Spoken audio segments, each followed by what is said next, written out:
A Bush with Gold, a folk tale from England. Many years ago in the village of Upsall there lived a poor countryman.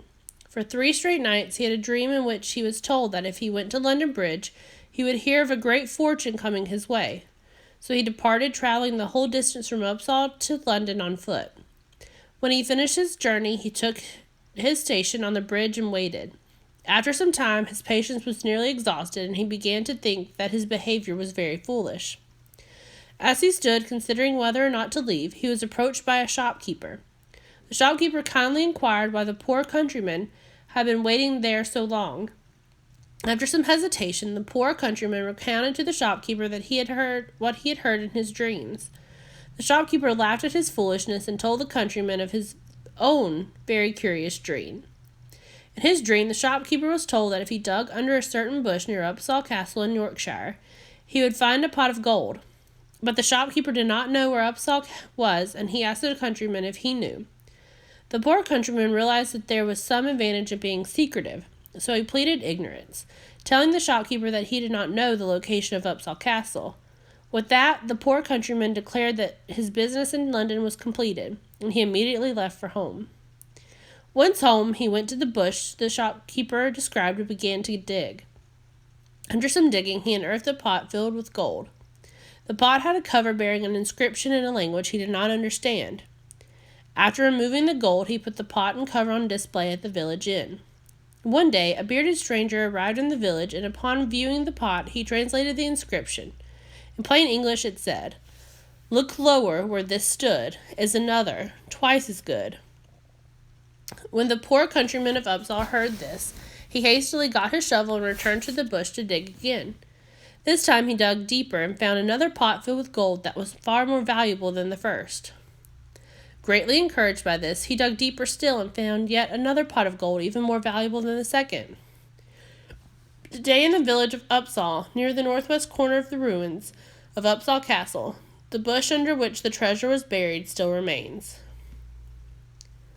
A Fountain of Wealth, a folk tale from Persia. Long ago in Baghdad, there lived a wealthy man who, through various unfortunate circumstances, lost all of his money and was forced to earn his living by burdensome labor. One night, he had a dream in which a man came to him saying, "Your fortune is in Cairo. Go there and seek it." So the bankrupt man set out for Cairo, and arriving there after dark, decided to take shelter in a mosque. That night, a band of thieves entered the mosque to break into an adjoining house. The disturbance awakened the owners of the house, who then called for help. The chief of police and his man came to their aid, but the robbers escaped. When the police entered the mosque, they found only the poor man from Baghdad asleep there. The police arrested him, bound him with ropes, and threw him into jail. 3 days later, the chief of police sent for him and asked, "Where did you come from?" "From Baghdad," he replied. "And what brought you to Cairo?" "I had a dream in which a man came to me and told me to come to Cairo, saying I would find my fortune here," answered the poor man from Baghdad. "But since I arrived, all that I have received are the ropes I was bound with and a frigid jail cell to sleep in." "Such an idiot," said the chief of police with a mocking laugh. "I too have had dreams in which a man has come to me and promised me great fortune.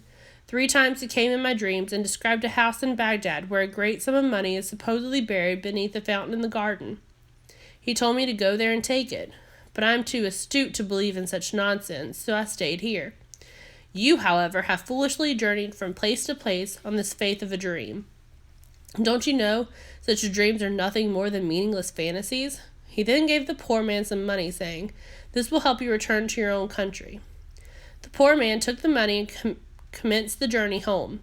As he walked, he realized that the house the chief of police had described from his dream was indeed the poor man's own house in Baghdad. He hurriedly returned home and began to dig beneath the fountain in his garden. To his amazement, he discovered a great treasure. Thus, the prediction of the dream was fulfilled. Answer questions 1 through 6 based on A Bush with Gold. 1. After arriving in London, why does the poor countryman stand on the bridge? A. To look for the fortune promised in his dream. B. To wait for news of the fortune coming his way. C. To meet with the kindly shopkeeper on the bridge. D. To learn more about the shopkeeper's curious dream. 2. Why does the poor countryman pretend not to know where Upsal Castle is? A. He wants to share his great fortune with the shopkeeper. B. He wants the shopkeeper to find the Upsal Castle on his own. C. He does not want the shopkeeper to go there and find the pot of gold. D.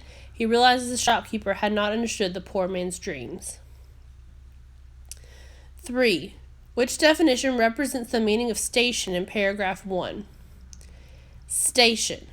Noun. 1. A place or position. 2. A stopping place along a road. 3. Social rank.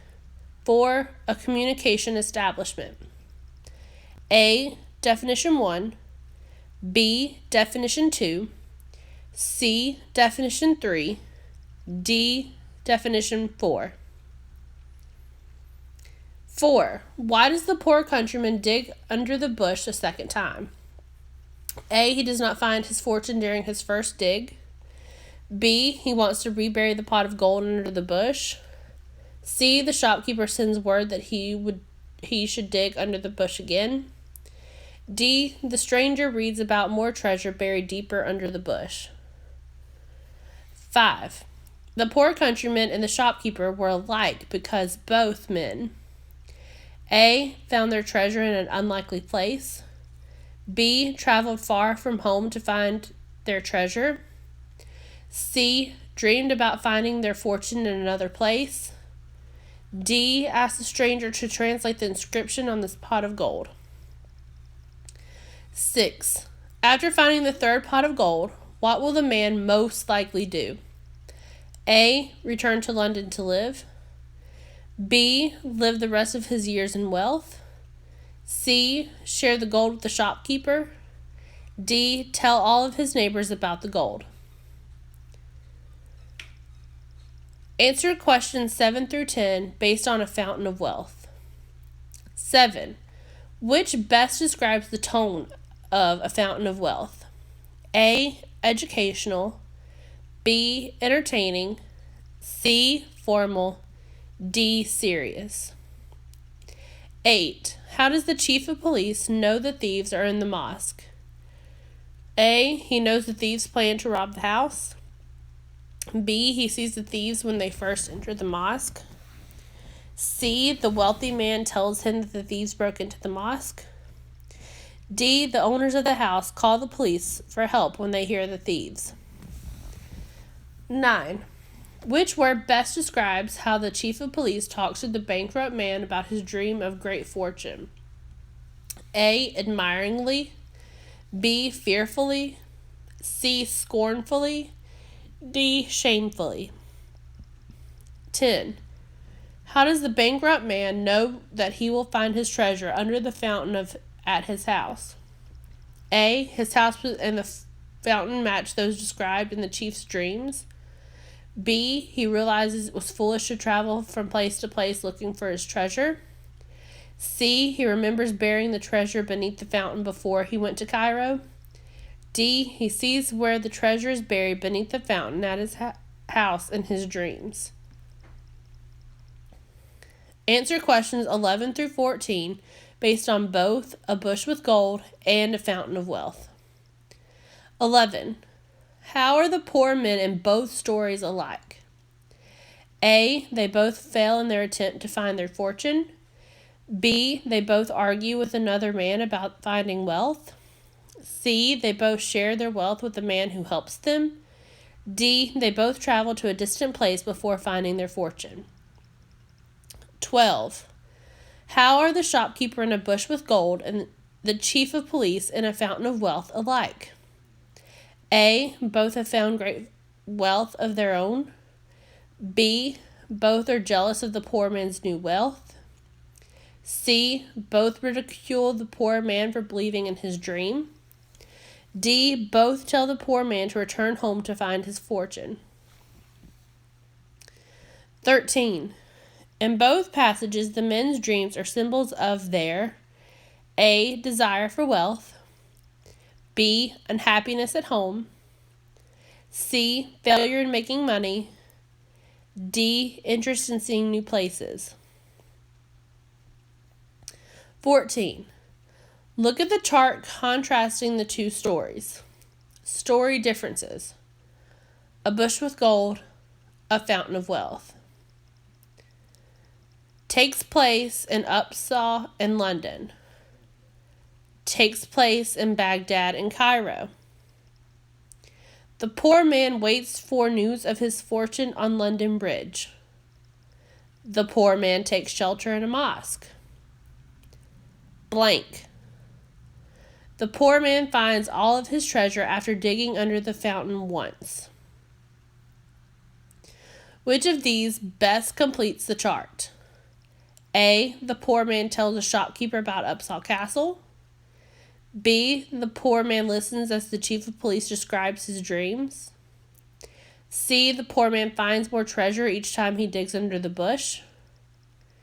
D. The poor man finds all of his treasure after digging under the bush once.